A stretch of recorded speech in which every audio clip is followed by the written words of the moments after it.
Esse sim, é o tipo de lugar que só aumenta o meu prazer em viajar. Recebam aí, agora, um pequeno aperitivo para entender o porquê Montenegro é um país que precisa entrar com urgência na sua lista de viagens. A vida deve ter ficado grande e é só a parte 1, mas eu te prometo, valerá o seu tempo. E como valerá?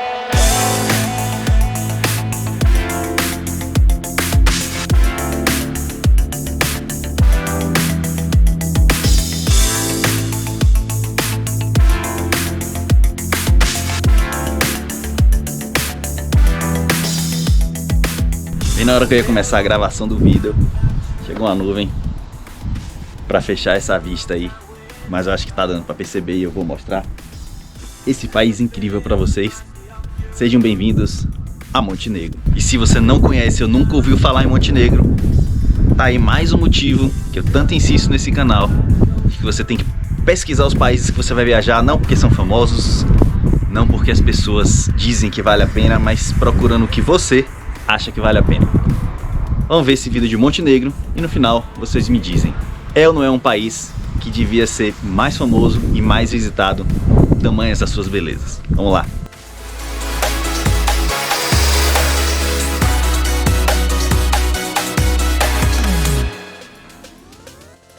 Os que me acompanham no Instagram já sabem que este, na verdade, deveria ser um vídeo de Israel. Mas por azar, ou sorte minha, logo antes da minha viagem aconteceu o que aconteceu por lá. E então, vocês mesmos decidiram qual destino deveria substituir Israel lá no Instagram. E para minha surpresa e alegria, o escolhido foi Montenegro, um país que eu queria visitar já há algum tempo.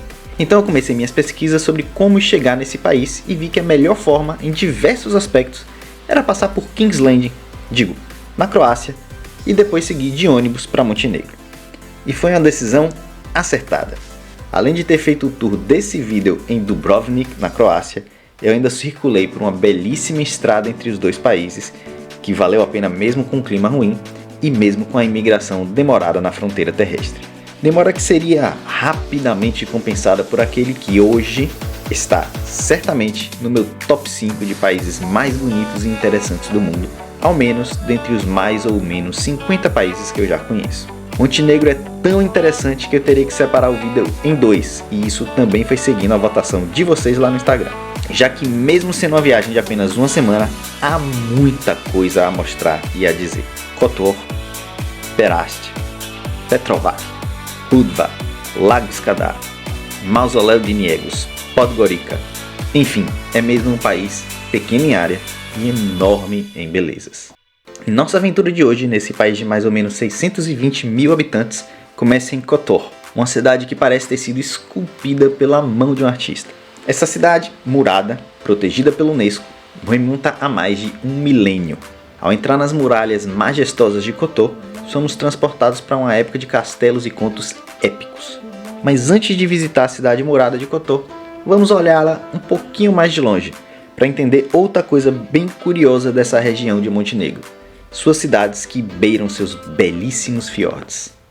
Montenegro é um país de mais ou menos 630 mil habitantes e que a maior curiosidade que eu já reparei deles, eu não sei se está dando para ver nessa imagem, mas ele é tão montanhoso em boa parte, claro, não no território inteiro, que há muitas cidades assim, bem costeiras, que ficam só na beirinha das montanhas. E isso porque aqui em Montenegro há diversos fiordes, é até pouco falado, né? Os fiordes da Noruega são muito falados, mas aqui há muitos fiordes e todas as cidadezinhas correm na lateral assim, inclusive uma cidadezinha que a gente vai visitar que chama Perast, e que ela é um filetinho de cidade na beira das montanhas. E quando eu vim de ônibus da Croácia, né, de Dubrovnik, e você vai passando numa estrada belíssima e você tem que dar a volta nessas cidadezinhas inteiras para às vezes chegar num lugar que bastava ir de uma ponta para outra ali rapidamente. Mas por isso tem vários ferryboats, vários ferries, várias balsas, como você quiser chamar, que levam de uma cidade a outra às vezes. É muito interessante essa cidade, é muito bonita, e uma coisa que isso causa, que muitas das casas das pessoas, praticamente todas as casas das pessoas, tem uma vista espetacular e um quintal que é uma água cristalina, calminha. Enfim, isso daqui é um verdadeiro paraíso. E como chegar nesse lugar lá no alto? Bom, é outra parte muito interessante dessa viagem e passa por uma belíssima estrada, também muito apertada, a Serpentine Road, que leva a um dos incontáveis e talvez o maior Parque Nacional de Montenegro, o Parque Nacional de Lovćen, que traduzido para português significa Montanha Negra ou, para os íntimos, Montenegro. De novo, como eu falo no vídeo da Madeira e dos Açores, se você não se sente confortável dirigindo, ainda mais um carro, nessas estradas apertadinhas de montanha, tem diversos serviços aqui, táxi ou até empresa turística, que podem trazer você aqui para cima, e até um cable car, um teleférico, que também pode te trazer aqui para você ter essas vistas sem passar pela estrada.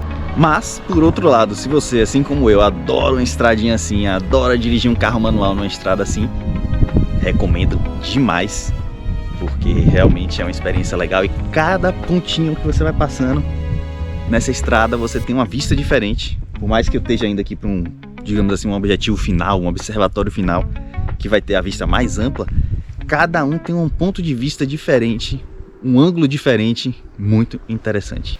Aliás, ao longo dessa estrada, não só você terá vistas incríveis do seu carro, como até mesmo de alguns poucos restaurantes e cafeterias que verá no caminho.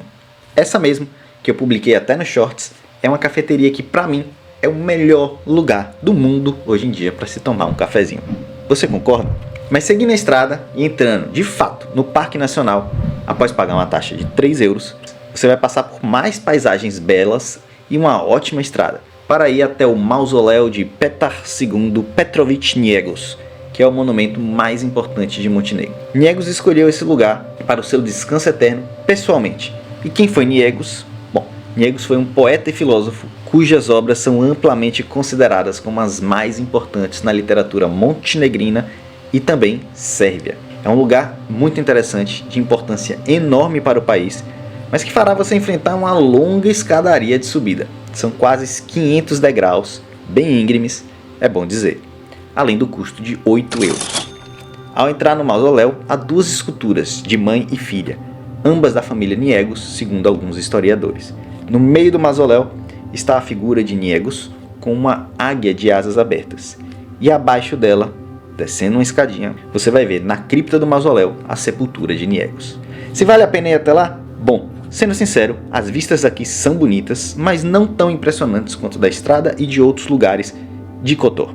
O custo é alto para um templo que, apesar de bonito e interessante, não tem muita coisa além de ser o mausoléu de alguém importante para o país. Se você está com tempo ou orçamento apertado, eu pularia. Se você adora conhecer a história de outras culturas, como eu acho que vale a pena. Mas antes de seguir o passeio por Kotor, vamos falar um pouco de hospedagem. Eu fiquei um dia num hotel, num lugar mais distante do centro de Kotor e bem bonito, e de lá parti para Budva, que vai ficar para o Videl 2. E voltei para Kotor para ficar em um Airbnb, que, dado o custo-benefício de tudo que vi em Kotor, me pareceu bem interessante.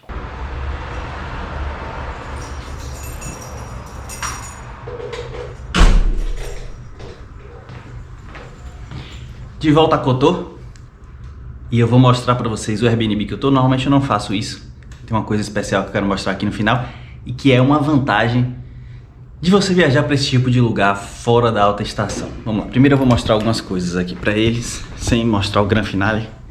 Então você tem aqui uma sala ampla, um sofazinho, uma cozinha, um local para pendurar suas coisas, um banheiro, com uma máquina de lavar, que é algo que eu adoro em Airbnb, porque permite que a gente lave as roupas, então a gente precisa trazer menos roupa, por isso uma mochila assim pequena. E o quarto, eu vou mostrar também aqui para vocês o quarto, um quarto bem bacana. E esse Airbnb aqui, ele custou, salvo engano, foi 60 e poucos euros por dia. Tem até um nesse mesmo prédio que tinha 2 quartos, ou seja, daria mais gente ainda para você dividir aí com 4, 5 pessoas pelo mesmo preço, colocar 70 para aproximar. Então aqui com 2 pessoas já daria uns 30 euros por dia, e no que tem 2 quartos menos ainda, né? O que é super barato para a região e tal, mas no verão isso pode ir lá para os seus 200 euros por dia, talvez até mais. E um dos principais motivos eu vou mostrar para vocês agora, que é a grande coisa desse Airbnb aqui, talvez. Vamos lá. Essa vista, meus amigos.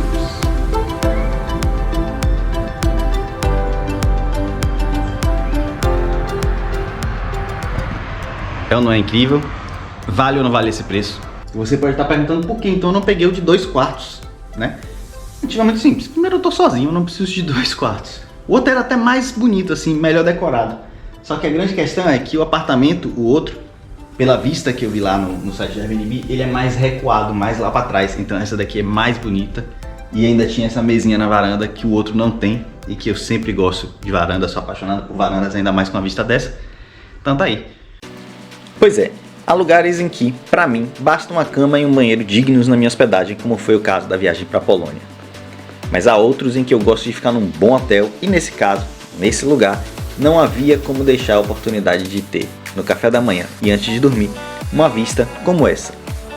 Ainda mais por um preço que eu considero digno para a qualidade da experiência que se entrega. Ficar em um Airbnb em alguns casos, como foi em Kotor, também lhe dá a oportunidade de conversar com um local e obter dicas de quem realmente entende da cidade.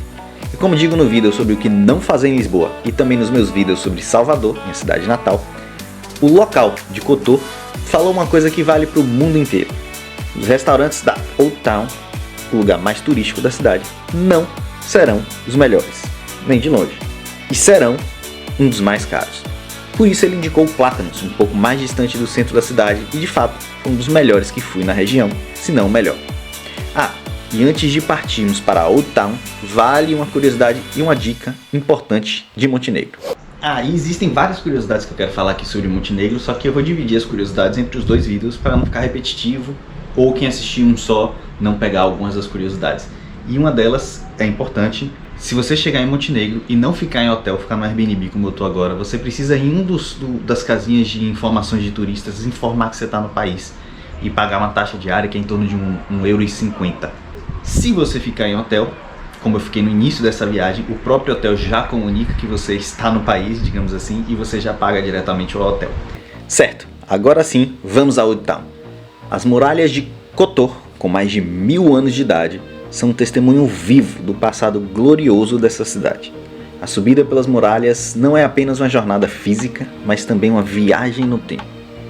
Extremamente bem conservada, ela é repleta de restaurantes, tem uma bela vista para a Baía de Kotor, em especial quando você caminha pelas suas muralhas.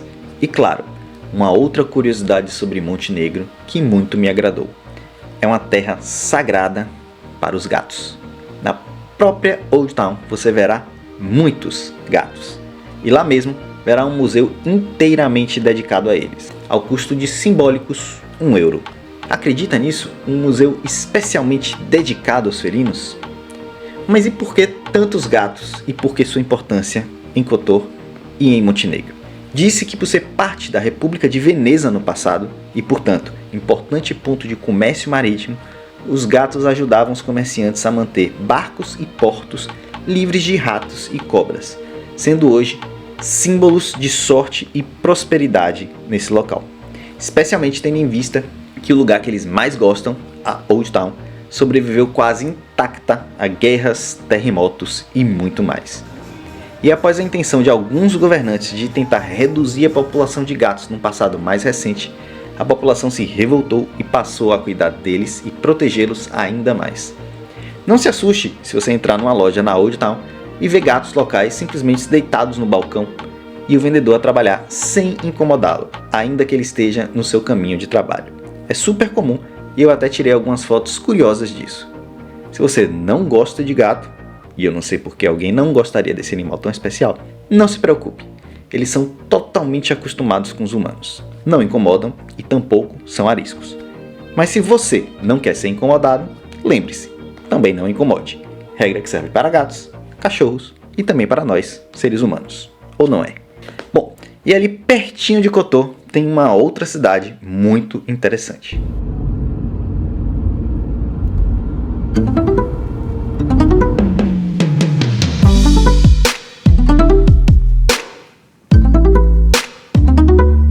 Perast é uma cidade à beira-mar que parece ter saído diretamente de uma pintura renascentista. De verdade. Ao pôr do sol então, a vista dessa cidade é simplesmente incrível. É nessas horas que é muito bom ter um drone e dá vontade até de ter um drone FPV. Com sua arquitetura barroca, igrejas antigas e palácios elegantes, Perast é um verdadeiro museu ao ar livre. A cidade é notável por sua atmosfera super tranquila. com gatos, claro, e suas belezas naturais, mas seus destaques são suas ilhas, a artificial Nossa Senhora das Rochas, a mais visitada, e a natural Ilha de São Jorge. Mas antes de falar delas e como chegar nelas, vamos falar da própria Peraste.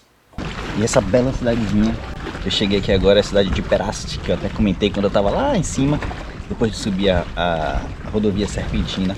E é uma cidadezinha que é populada, é um assentamento que foi reconhecido desde o período neolítico, mas que ela se desenvolveu de verdade quando fazia parte do Império Veneziano, digamos assim, da República de Veneza.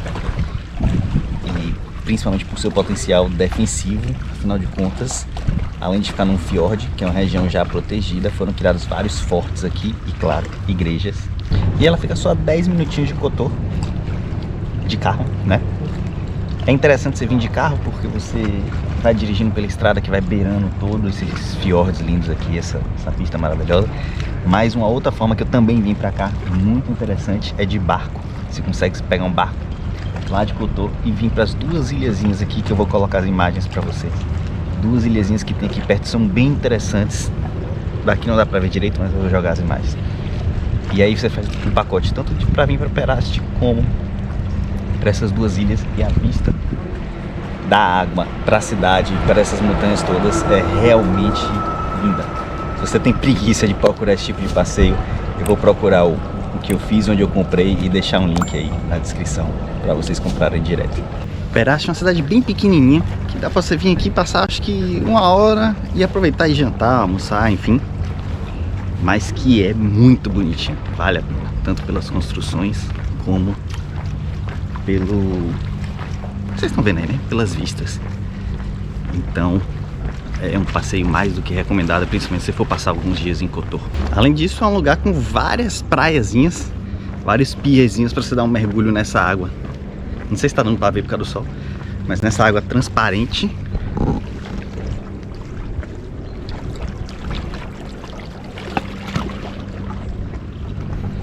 E com essas vistas maravilhosas. Se hoje, que já é final de outubro, tá uma temperatura, tá 22 graus, eu tô sentindo um calorzinho e a água tá gostosa no verão, eu imagino que vocês, que eu imagino que a maioria aí é do calor e da água quentinha, eu sou mais do frio, vocês com certeza vão amar esse lugar. Então, para chegar à ilha das Nossas Senhoras das Rochas, há diversos passeios que você pode encontrar em alguns dos tantos piers de Peraste ou reservar pela internet, caso prefira. Se esse for o seu caso, como é o meu, vou deixar o link de diversos passeios de barco pela região, que são super interessantes, tanto das ilhas como a Blue Cave, por exemplo, ou o transporte de Kotor a Peraste, que eu mencionei. O link vai ficar na descrição. Mas por que visitar essa ilha e por que ela existe? Diz a lenda que a ilha da Nossa Senhora das Rochas foi criada ao longo dos séculos por marinheiros locais que fizeram um juramento depois de encontrar a imagem de Nossa Senhora em uma pedra na Baía de Kotor, em 22 de julho de 1452, antes mesmo do descobrimento do Brasil, hein? E que, ao retornar de cada viagem bem sucedida, eles colocariam uma pedra na baía e, com o tempo, uma ilhota se formou no meio do mar. E esse costume de atirar pedras no mar continua vivo até os dias de hoje. Será que veremos essa ilha crescer ao longo do tempo? Almoçar em Peraste, bem à beirinha do mar, com vistas incríveis, é outra coisa que considero incrível e imperdível. Assim como dar um mergulho nessa água deliciosa, não, ela não é gelada, de um dos piers públicos do local, ou mesmo alugar um stand-up e dar um passeio. Daí é voltar para casa, descansar e no dia seguinte conhecer mais um local próximo a Kotor, que me foi indicado também pelo host do Airbnb, Porto Montenegro, na cidade de Tivat, onde fica o aeroporto da região. Sinceramente, Porto Montenegro foi bem definido pelo dono do apartamento que eu fiquei. Não gosto muito de ir, mas vale a pena conhecer, foram as palavras dele. Já já você saberá melhor por que eu acho isso. Porto Montenegro, na verdade, é um dos segredos mais bem guardados do Jet Set internacional. Esse porto é uma verdadeira maravilha para os bilionários, onde a sofisticação se funde com um cenário idílico à beira-mar. É o playground para super iates, em especial dos russos, e oferece uma experiência luxuosa em meio à bela beleza natural de Montenegro. Essa região aqui de Porto Montenegro, ela começou sua construção em 2007, quando um bilionário, óbvio, comprou um estaleiro que tinha aqui da época da Iugoslávia, ainda era a base da marinha da Iugoslávia, chamado Arsenal para construir e permitir a ancoragem dos maiores iates do mundo, com o apoio de alguns bilionários russos e até de um bilionário francês muito famoso, o Bernard Arnault, que é o dono da LVMH, que nada mais é do que a empresa, uma das empresas mais valiosas da Europa, e a empresa que é dona de marcas como Louis Vuitton, Tiffany, comprou a Tiffany, inclusive, Moët Chandon e tantas outras aí que provavelmente você que gosta desse tipo de coisa e deseja essas marcas, elas vão pertencer à LVMH. Eu tô passando provavelmente as imagens aí do lugar e eu pergunto pra vocês se vocês teriam vontade de morar num lugar assim ou de ter uma casa num lugar assim. Porque eu particularmente não.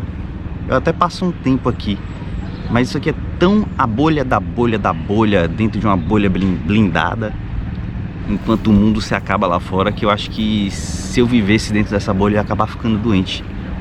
Porque, enfim, não é uma boa sensação. Eu não gosto de estar em lugares assim, não. E olha que eu gosto de coisa boa. Mas realmente é um lugar que alguns minutos aqui sim, conviver com o tipo de pessoa que circula por aqui definitivamente não é a minha. E por que a vibe não é a minha? Bom, é perceptível e parece estar numa aura de superioridade de cada uma das pessoas que circulam por ali. Aos que gostam desse tipo de bolha, Porto Montenegro será um lugar incrível de se passar um turno, a passear, tomar um café e admirar a excessiva riqueza alheia. E claro, não faltarão lojas de marcas famosas. O lugar é bonito, não me levem a mal. O clima, como disse, é que não é pra mim. Montenegro merece ou não merece um like? Valeu ou não valeu a pena ficar até aqui nesse vídeo? Bom, a beleza de Montenegro é verdadeiramente mágica e a mistura de história e beleza natural faz dela um destino imperdível. Mas ainda falta muito para mostrar, de verdade. Por isso te convido a se inscrever no canal para não perder a parte 2 dessa visita, porque acredite, ainda há muitas paisagens, praias e cidades impressionantes a mostrar, que ficam a menos de 20 a 40 minutos de Cotonou. Até o próximo vídeo, meus bigodudos e bigodudas queridas.